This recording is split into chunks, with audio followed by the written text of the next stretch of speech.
Sebenarnya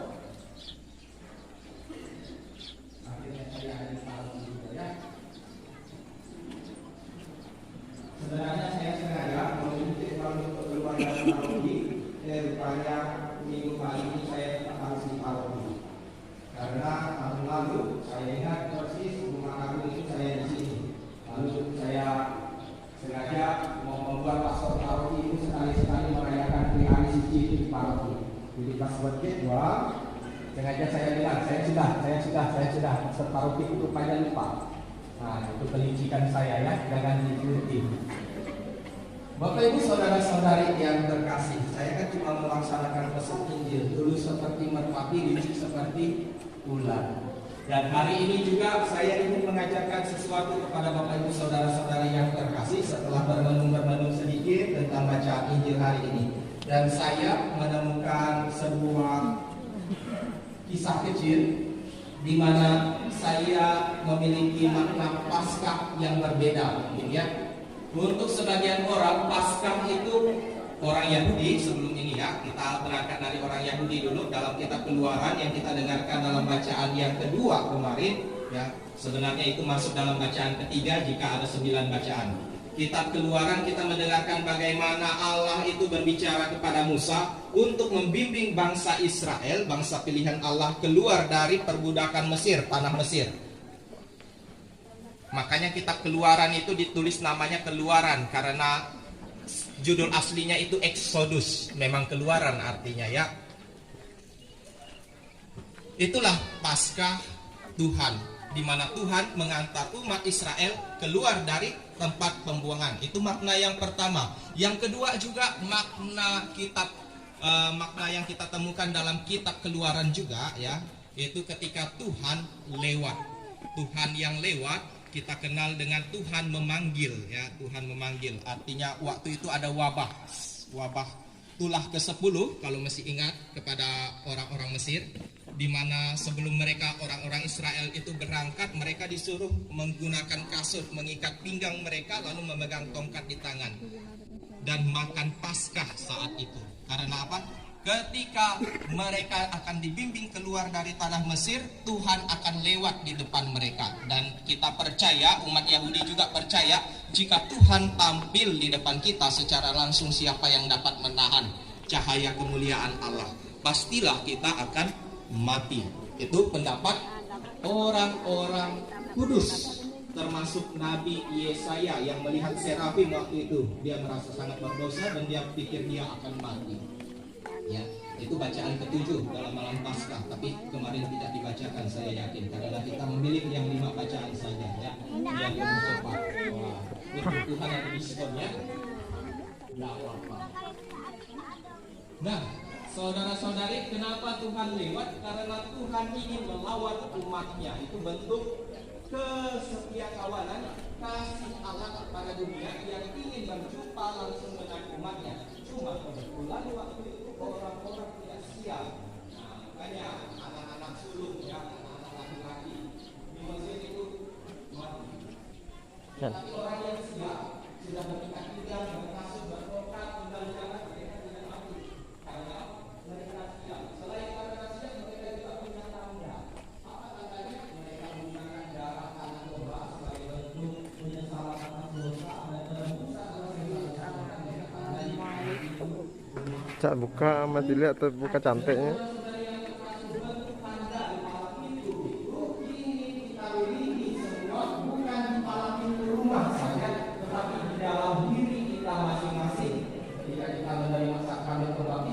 Kita menandai diri kita dalam nama Bapa dan Putra dan Roh Kudus. Amin. Umat Muslim juga punya Bismillahirrahmanirrahim. Ya. Dalam nama Allah yang Maha Rahman dan Maha Rahim. Kita punya dalam nama Bapa dan Putra dan Roh Kudus. Kita menandai diri kita dengan baik dalam tanda salib itu. Tetapi apa yang terjadi Bapak Ibu saudara-saudari yang terkasih, sudah kita menerima sakramen baptis ya, kita mengikat janji Allah dalam diri kita dan kita mengikat diri kita ini dengan janji baptis. Akhirnya saya ketemu makna Paskah yang berikut, yaitu hitam. Karena apa?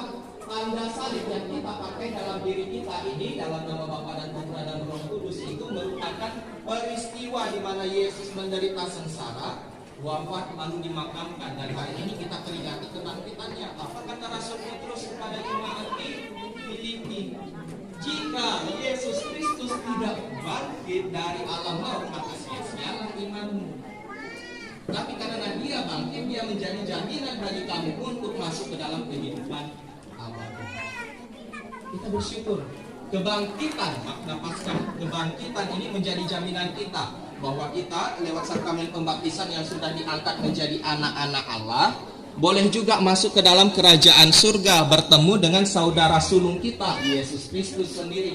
Dan terakhir, makna Paskah yang saya temukan, mungkin Bapak Ibu saudara-saudari yang terkasih tidak biasa mendengarkan makna Paskah ini ya. Makna Paskah itu artinya melepaskan, lepas, bebas. Kenapa? Kalau kita ingin mendalami makna Paskah, kita harus lepas pertama-tama itu dari kuasa dosa. Karena apa? Upah dosa adalah maut. Dan jika kita tidak mau berada dalam cengkraman maut, kita harus melepaskan. Itu jelas ya. Anak-anak sekolah di sini sudah libur kan? Tapi saya harap pikiran kalian tentang pelajaran tidak libur ya. Contoh ya, anak sekolah muslimah ya. Kalian ada belajar IPA di sekolah? Ada, betul. Apa ciri-ciri manusia yang mengikat sesuatu? Ada tahu?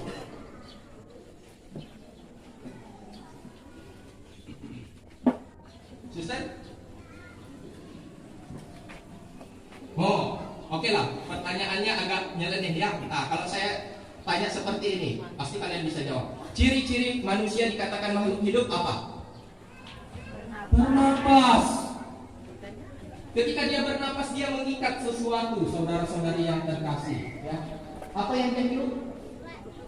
Oksigen, mengikat oksigen ke dalam paru-parunya. Tetapi manusia yang mengikat oksigen ini harus belajar juga melepaskan. Dia tidak selalu hidup saja oksigen.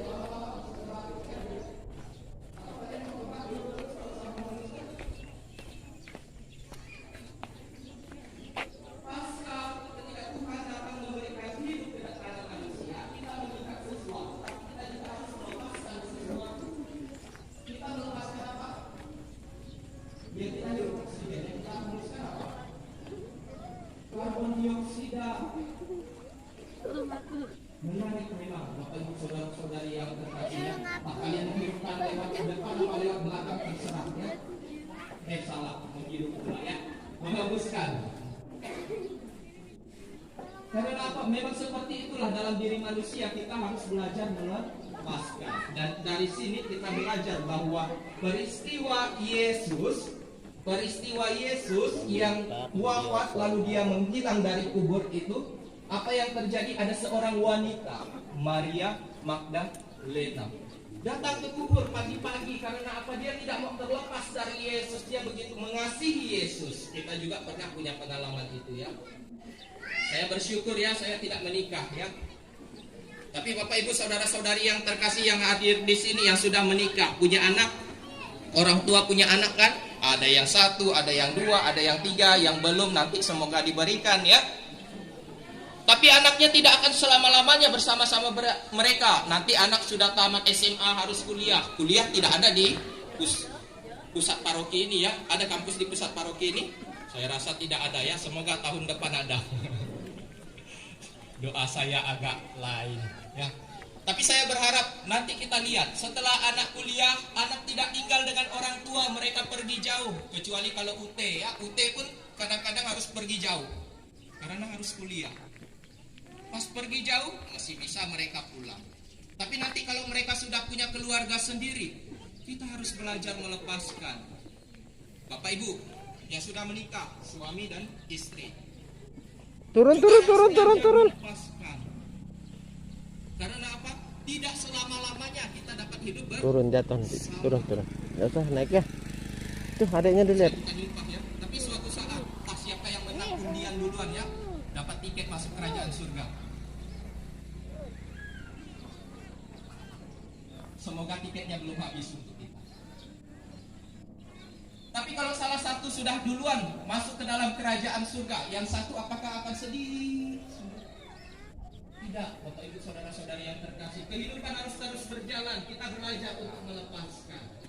Bacaan Injil hari ini mengajarkan kita bahwa seorang yang beriman itu harus belajar melepaskan. Kalau Injil kita lanjutkan, kisah selanjutnya apa yang terjadi? Maria Magdalena duduk di depan kubur itu menangis dia, sedih. Tuhan datang, Yesus sendiri datang. Yesus panggil dia, "Woi Maria." Baru dia, dia apa? Tapi sebelum dia sadar itu Yesus menegur dia, "Hai Maria, apa yang kamu cari?" Lendo.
Yohanes dia ya.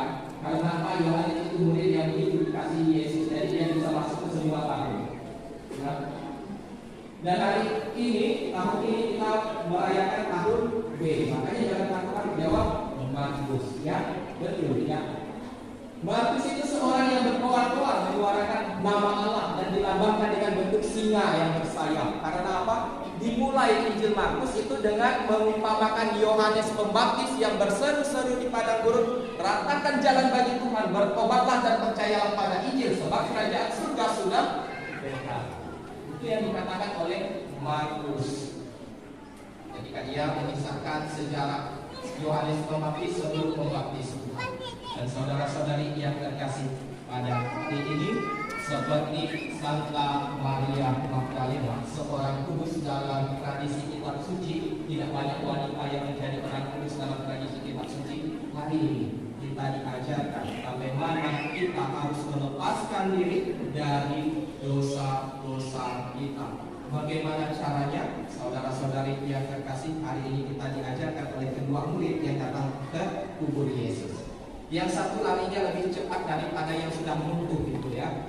Petrus itu sudah tua dan dianggap murid yang lain ini yang dikasihi Yesus. Murid yang dikasihi Yesus itu dianggap sebagai Santo Yohanes. Waktu itu dia masih muda, makanya larinya lebih cepat dan sampai duluan ke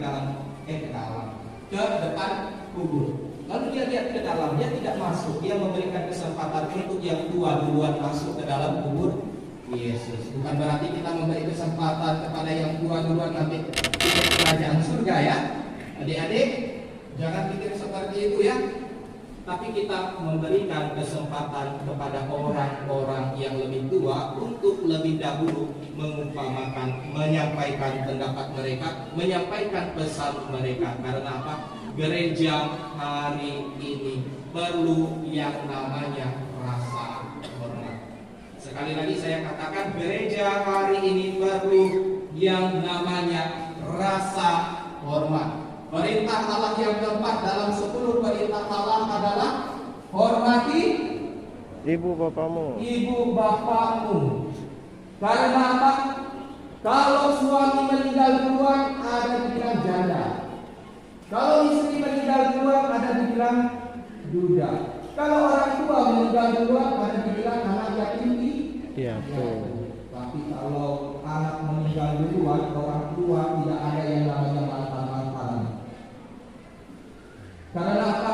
Kasih orang tua itu sepanjang masa, makanya kita harus memberi hormat kepada orang tua. Dan kita yakin kalau bapak kita panggil sebagai bapak, bentuk hormat kita tunjukkan dengan Jangan setelah dibaptis cuma datang napas Paskah, napas doang. Pastor, kami datang napas doang, biar apa? Biar hidup. Manusia perlu bernapas biar hidup. Tapi kalau datangnya cuma napas, oke. Orang yang di puskesmas sana juga punya napas yang sesak, ya. Satu-satu napasnya, tidak lama hidupnya. Jadi jangan biarkan napas kita itu seperti orang yang sesak. Kalau bisa bernapas dengan normal, setiap minggu datanglah ke gereja dan berilah dirimu dalam iman untuk memperoleh kasih dan kebesaran Allah. Semoga sabda Allah yang telah kita dengar pada hari ini memampukan kita untuk melepaskan dosa-dosa dan mengikatkan diri kepada belas kasih Allah. Kemuliaan kepada Bapa dan Putra dan Roh Kudus, seperti pada permulaan, sekarang, waktu lalu, dan sepanjang segala